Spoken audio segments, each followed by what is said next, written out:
What's up, party people? My name is Sunny Ray, and this is the Sunny Ray Show. I am joined by yet another awesome person that I have no idea how I somehow get to speak with. This is his name is Sinon or Sinon. Sorry, I'm butchering your name here, Sinon. Bennett. He's the co-founder and chief investment officer of Wavvest, an AI native operating system built for registered investment advisors, so RIAs and their clients. Before I do more damage, I'm going to bring on, first of all, Sign-in or Sin-in? Sorry, I forget. It's pronounced sign in. Yeah, Sign in. you're good. Okay. Yeah. All right. All right. All right. Sign in. So take us right into the deep end. And is it Wavvest or Wavest? Wavvest. Wavest. So what is Wavest? Why should the listener care? Like what problem are you solving? And we'll keep it short and sweet for now, but obviously go deeper into it later. Yeah, no, thanks for having me, Sonny. And to describe Wavvest, I would say we're solving two major problems for registered investment advisors in the United States. And the first one is essentially that they have this disconnected operating system where they have a bunch of different point solutions. So think, CRM, portfolio accounting software, trading, rebalancing, note takers. All of these things kind of operate in silos and don't really talk well to each other. So Wavest is trying to be the unified vertically integrated operating system for these registered investment advisors to have kind of an all-in-one or a most-in-one solution.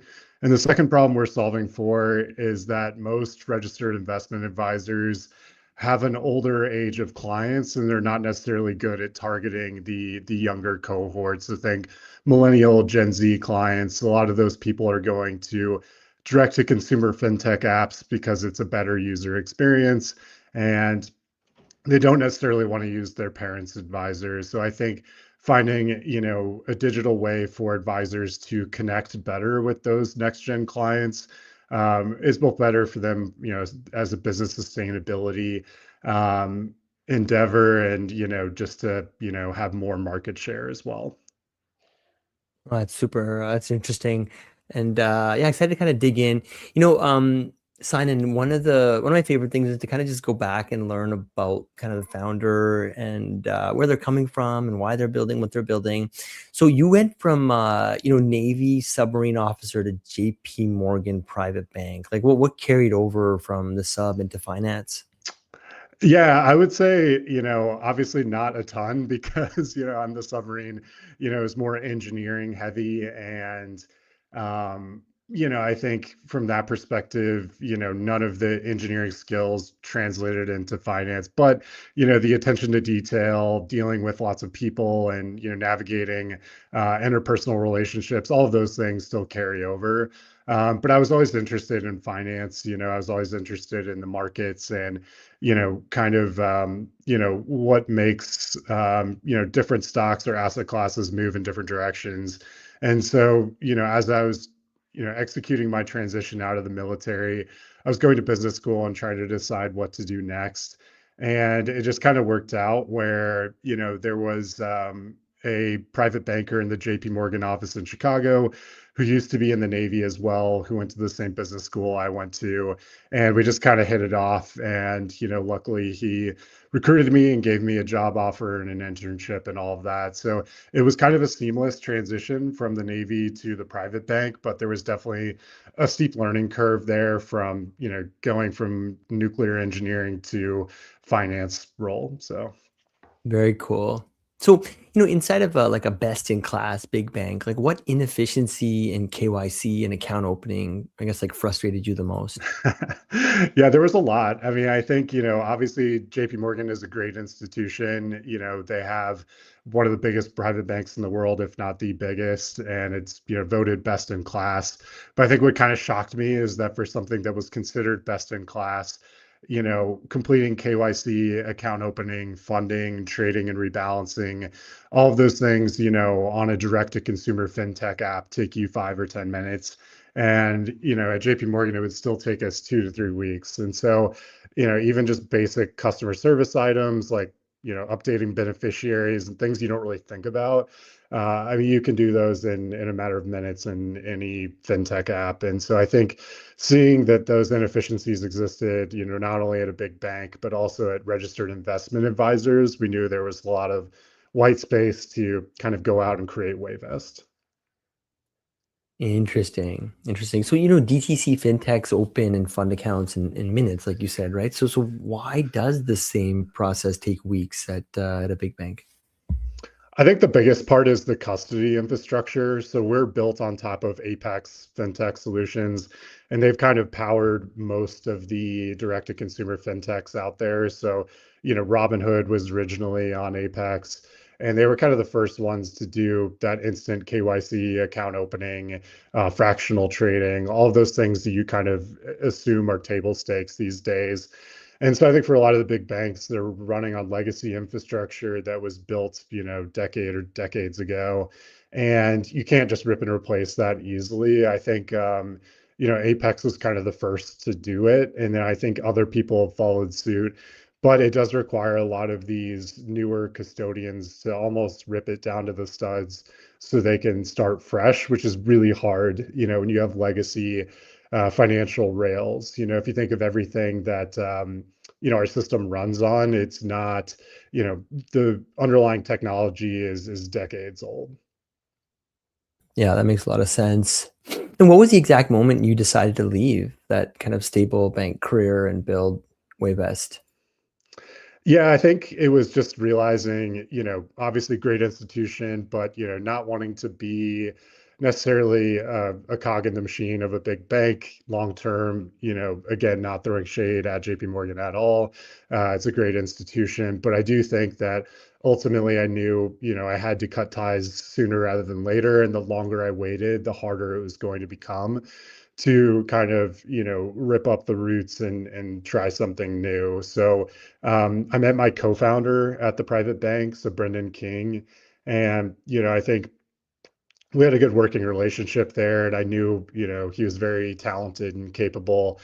And so when we both quit and started Wavvest, I think we realized that the opportunity was there, and that the longer we delayed it, that the harder it was going to become, because every day you wait, there's other new entrants into the startup space that are going to probably try to do roughly the same thing. And so we had to get out there, start building the product.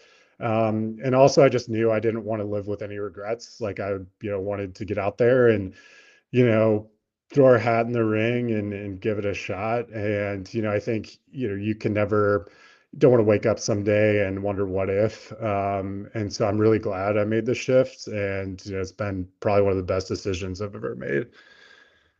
Oh, that's really inspiring. And was there a specific client or like an advisor conversation that kind of, excuse me, sparked the idea for Waybest aside from your co-founder? Or is it, what was the name of the other gentleman you said who brought you in? Brendan King and I worked together. Yeah, but were you talking about the person who brought us into JP Morgan, or just my co-founder? Oh, the person who kind of sparked the idea for Oh, Wavest. Was okay. it your co-founder or was it someone outside of that? I mean, it was, my co-founder and I, but then also, having client discussions with clients or prospects at JP Morgan that Right. were around, mid 30s, mid 40s, people who had already used direct to consumer fintech apps. And a lot of them, when you were completing KYC account opening process, and, you're kind of pitching it as this better platform, but when it takes them 3 weeks to open an account, and meanwhile the market's gone up 5 to 10% in the meantime, and they're used to that streamlined digital experience. Some of them understand why they want an advisor, but they don't necessarily, they want it with the streamlined efficiencies of those direct to consumer fintech apps. So I think I'd had multiple of those conversations while I was still at the private bank. And then I had just also started, talking to RIAs outside of the private bank and kind of getting their feedback on what they didn't like about their tech stack. Because I think that customer discovery process is always super important to see what their pain points are, where they're struggling in their business, so that, when you're developing a product, you're not necessarily doing it in a vacuum. Like you already know that there's some clear pain points there that you're trying to solve for. Yeah, that's super interesting, man. Hey, I was gonna ask you, Simon, what did closing your like your pre-seed round teach you that kind of no amount of banking experience did? Yeah, I think it was just, hustling, getting the word out there. We talked to, probably hundreds of people and, finally landed on the right firm in Fenway Summer. And I think what was kind of good is that, we had conviction in our idea, but they also had similar conviction in the fact that there was a startup like us out there. So they had written a white paper about the space and where they saw inefficiencies and where they saw a potential startup that could fill the void. And I think their white paper and our thesis and pitch deck matched up really well. And then, when we met them in person, I think we just kind of hit it off, had the right, conversations and the right feelings, similar feelings about the direction the industry was going in general. So I think, the key there is, I think a lot of people want to shoot for the biggest name VC, and that's great and everything, but I think fit is honestly more important. So finding people that you want to work with, people that you enjoy spending time with, that you think are going to give you valuable feedback and kind of see the industry in the same light that you do. I think all those things are super important to have like a real partner as opposed to just getting capital. Yeah, I love that, man. That's awesome. Great feedback. So I was gonna say, in one sentence, what is Wavvest actually building for RAs? Can you kind of go a little bit deeper into it now? Yeah, I would say what we're building is unified operating system for registered investment advisors that's AI native. So if I had to, yeah, just distill it down into one single thought, that's it. And, in addition to that, we're not only licensing it to other third-party RIAs, but we also have our own in-house advisors. So we just launched that maybe 4 or 5 months ago, having 3 advisors in-house, which kind of allows us to, develop this feedback loop where we have, people with hands on the product every single day, giving feedback directly to myself and our CTO about, what are the next best features to build. Because I think that's the hard part in terms of like product roadmap is, deciding, hey, there's a dozen things you want to build, but what are the 1 or 2 most accretive items with limited resources that you can actually tackle that are going to get you the highest ROI for your clients? Yeah, well said. Cool. And most RIAs juggle kind of like separate systems for custodians, right? They have a CRM, billing, planning, and reporting kind of all over the place. Why does that hurt them? Yeah, I think the biggest issue is the sharing of data across these platforms. I mean, it's a highly regulated industry, so, financial services, I understand why, with sharing customer data, there is a lot of safeguards in place, but at the same time, there's a detriment there because if you're financial planning software doesn't have, custodial feeds or doesn't have your external bank accounts and your mortgages and credit cards feeding in, or the meeting notes from your note taker or the CRM information integrated, then the quality of the output is just not very good. And I think for advisors too, if you're bouncing around between a dozen different systems, then you have disparate data that's kind of living across all of those. And then if you're trying to recall a specific fact about a client, you're maybe bouncing between 4 or 5 different systems to find the one thing you need. And, this swivel chair problem is prevalent in this industry, and it's probably, true across a lot of industries. But I think having an all-in-one or a most-in-one platform is just going to save people a lot of time and headache. Yeah, that really resonates as well. Okay, so Simon, you said this lets advisors serve more clients, right? Who otherwise couldn't afford advice. Can you kind of walk me through that math? Yeah, I think the stats are, that advisor that's at full capacity is probably serving somewhere between 70 to 90 clients. And, generally speaking, they probably need them to be above a certain asset level to make it worth their while, to serve these people.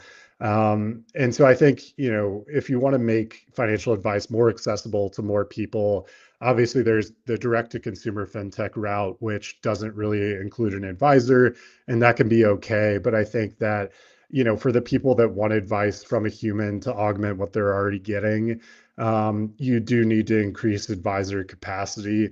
There's also a massive advisor shortage as well. You have most of these advisors retiring over the next decade. So, a lot of the major consulting firms are projecting, a couple 100,000 advisors to retire. And so there's not enough young people joining the profession to kind of make up for that.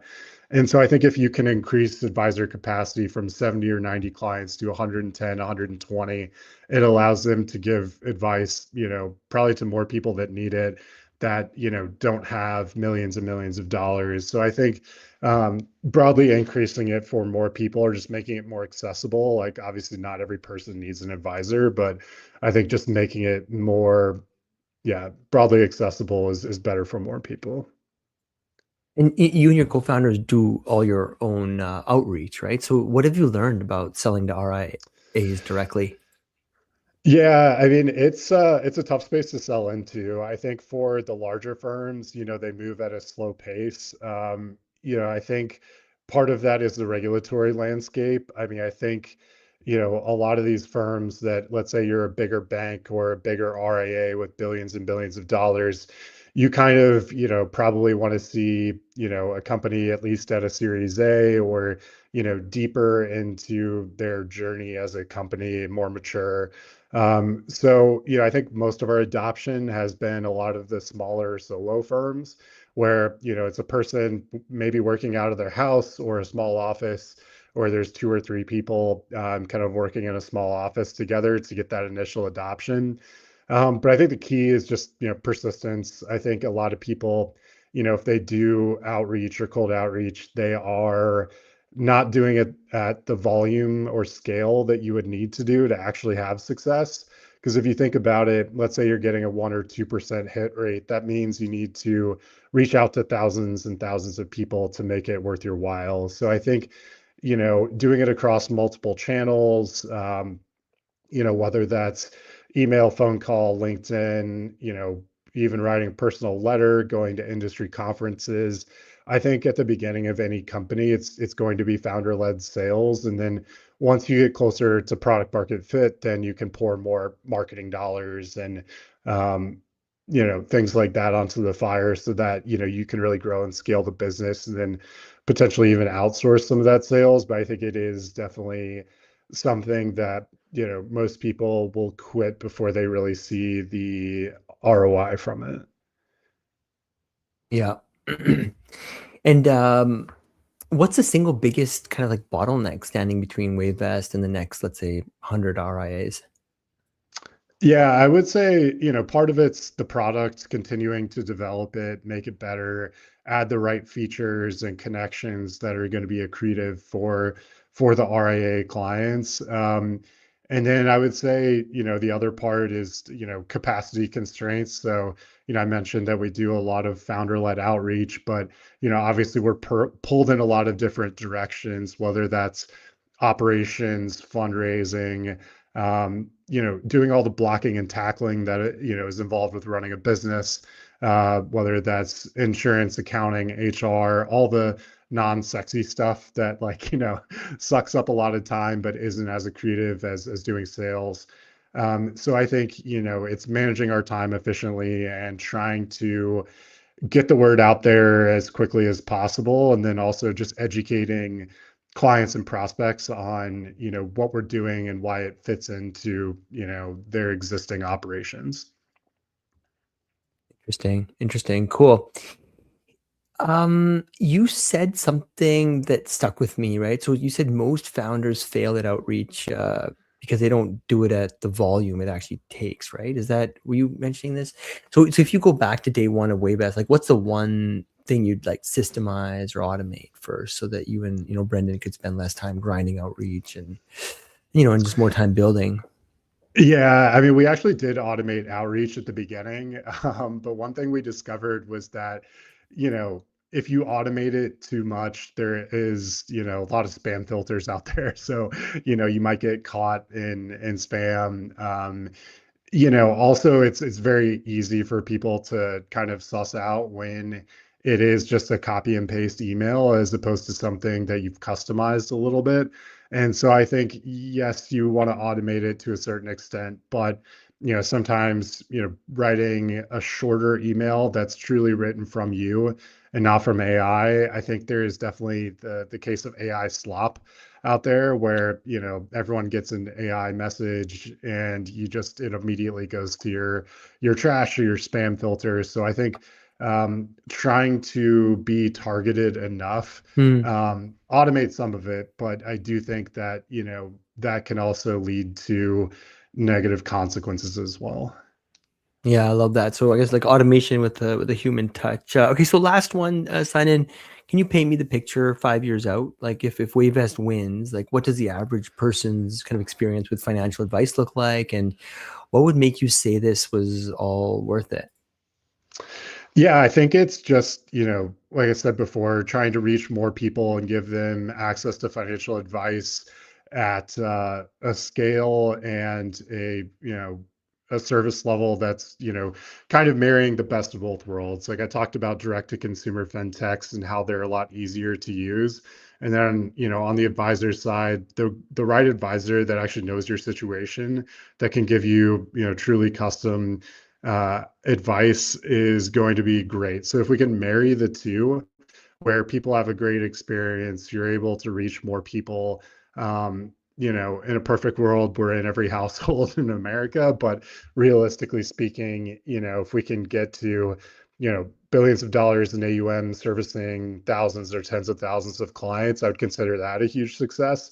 And it's really just, trying to make, this whole financial advice space less opaque and more clear for people, so that they know what they're getting. It's more accessible and, ultimately leads to better outcomes for more people. Cool. Well, in my past lifetime, I used to be a financial advisor like 20 years Okay. ago or something. So this definitely hits home. Obviously, a big fan of AI. Thank you, Simon, for that. Where do people learn more? What's the website? Also, are you on LinkedIn? Is that where people can learn more about you? Yeah, no, I appreciate that. So if you go to www.wavvest.com, so that's WAVVEST.com, or LinkedIn page, we have a bunch of highlights, news articles, things like that, or just go to the website and I'm happy to do a demo for anybody. Awesome. Well, cool. I see we have quite a few people listening live as usual. I really, really appreciate it. Thank you all for tuning in.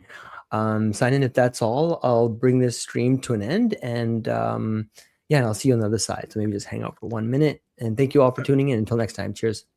Yeah, thanks, Sonny.